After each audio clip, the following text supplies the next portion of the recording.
Le service du patrimoine de la bibliothèque municipale de Mulhouse vous emmène cette fois dans la Russie impériale du milieu du XIXe siècle. Ces deux albums lithographiques sont issus des fonds de la bibliothèque municipale de Mulhouse et plus particulièrement du fonds Juillard Engelmann. Commençons avec le plus général, la Russie illustrée, description générale historique, géographique et pittoresque de Hilaire Dupont. La couverture de l'album, qui fait office de page de titre, nous apprend qu'il a été publié à Saint-Pétersbourg en 1850. Palais, habitants, classe sociale, la page de titre nous promet un tour complet et pittoresque, adjectif souvent utilisé au XIXe siècle pour les récits de voyage. Notre voyage se déroule juste avant 1850, sous le règne de l'empereur Nicolas Ier, tsar de 1825 à 1850. La première planche nous montre les armes de la Russie impériale. L'aigle bicéphale est devenu l'emblème de la Russie après avoir été repris de l'Empire byzantin. Cet aigle tient dans ses serres un sceptre et un orbe, symbolisant respectivement le pouvoir du tsar et de l'Église. Autour de Saint Georges terrassant le dragon, du haut de son cheval, figurent les armoiries des provinces de Russie. Nous voici maintenant devant un pêcheur de la Volga.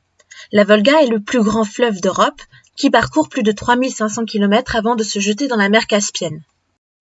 Du fait de l'étendue de l'Empire russe au XIXe siècle et sans plus de précision, il est difficile de rattacher ce pêcheur à une quelconque ethnie, ou de deviner de quelle pêche il s'agit. Son habillement plutôt léger nous laisse supposer qu'il vient de la partie sud du territoire, peut-être du delta de la Volga, là où étaient récoltés les œufs de poisson pour fabriquer du caviar. Sa blouse s'apparente à une roubachka, vêtement porté par les paysans russes avec une ceinture à la taille. Seul élément de luxe dans cette tenue de travail, le sac finement brodé qu'il porte en bandoulière. Ce palais impérial est situé à Tsarskoye Selo, aujourd'hui renommé Pouchkine, non loin de Saint-Pétersbourg. Deux palais impériaux y ont été construits, le palais Catherine en 1708 et le palais Alexandre dans les années 1790. On voit ici le palais Catherine, reconnaissable aux bulbes dorés au-dessus des toits et aux nombreuses dorures autour des fenêtres. De riches courtisans se promènent à pied ou en calèche, et la garde impériale est bien visible. Cette autre gravure montre d'ailleurs deux officiers des corps de marine en tenue militaire. L'un des éléments les plus importants en Russie était l'église orthodoxe. Hilaire Dupont n'a pas manqué de représenter un archevêque et un protopope avec de riches habits. L'église orthodoxe russe remonte officiellement à Vladimir Ier de Kiev, qui a dû choisir en 988 une religion pour son royaume. Selon la légende, après avoir étudié plusieurs religions, il aurait choisi le christianisme byzantin à cause de la beauté du culte. Dans la réalité, le choix était sans doute plus politique. Le chef de l'église est appelé patriarche de Moscou et de toutes les Russies. L'archevêque dirige quant à lui un diocèse et le protopope est l'équivalent d'un prêtre de haut rang. Ce dernier porte un camilafion, couvre-chef noir. Il porte un sticarion, une aube faite de riches brocards, et l'archevêque brandit un dikyrion et un trikyrion, chandelier à 2 et 3 branches. Un couple de Lituaniens figure sur la planche suivante. Le territoire lituanien avait été uni au territoire russe au XIIIe siècle pour faire face aux invasions germaniques et mongoles.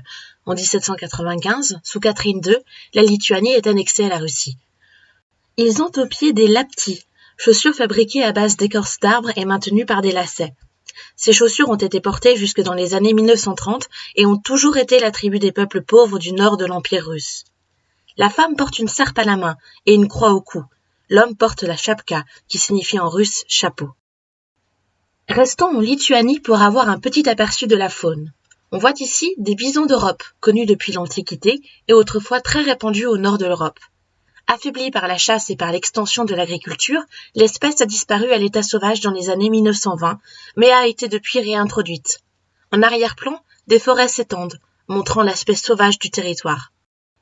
Terminons cet album avec un portrait de Catherine II, tsarine de la maison des Romanov, surnommée Catherine la Grande, et qui a régné de 1762 à 1796.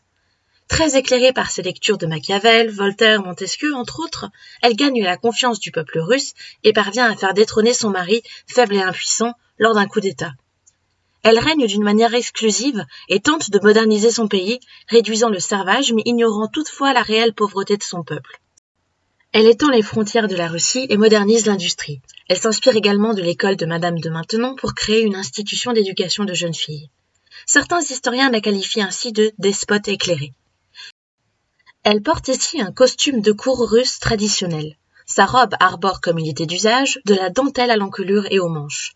Le manteau qui la recouvre est dit à la turque et est composé de mousseline brodée en or. Elle porte également souvent un bonnet orné de diamants sur ses cheveux. L'autre album que nous voulions vous présenter est consacré à la Grande Cloche de Moscou. Il a été publié vers 1840 par Engelmann, le fameux chromolithographe mulhousien, et est l'œuvre de l'architecte Auguste Rigard de Montferrand. La page de titre, l'introduction et la dédicace sont spectaculaires.